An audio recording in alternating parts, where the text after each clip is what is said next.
All right, so for ultimate exposure, if you could choose a place to play live, where would it be? I think my go-to would be Ronnie Scott's. I played once there as like a BV for a friend of mine, but I would love do like a full live set of my original stuff at Ronnie Scott's. So if anyone from Ronnie Scott's is watching, call me. Right. How do you find places to gig? That's quite a hard one.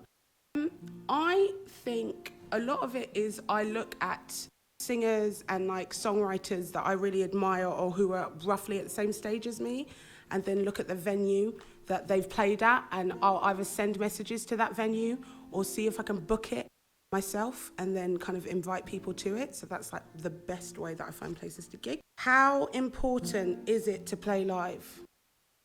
Very. Is there a more than very, the most? It's like the most, I think it's like the top thing. Outside of recording, it's like up there. I think that people want to see you and like the real you. And as much as we can get a lot of joy and fun from your recorded stuff, I think when you do a live gig, it's that real connection with your fans. I think it's so important. It should be like your top priority. When newly working with a band, what do you think is the most important thing to know or put into practice? Listening, which I think is underrated. I think we often come as musicians with all of the ideas and don't take a lot of time to just listen to what other people have to say.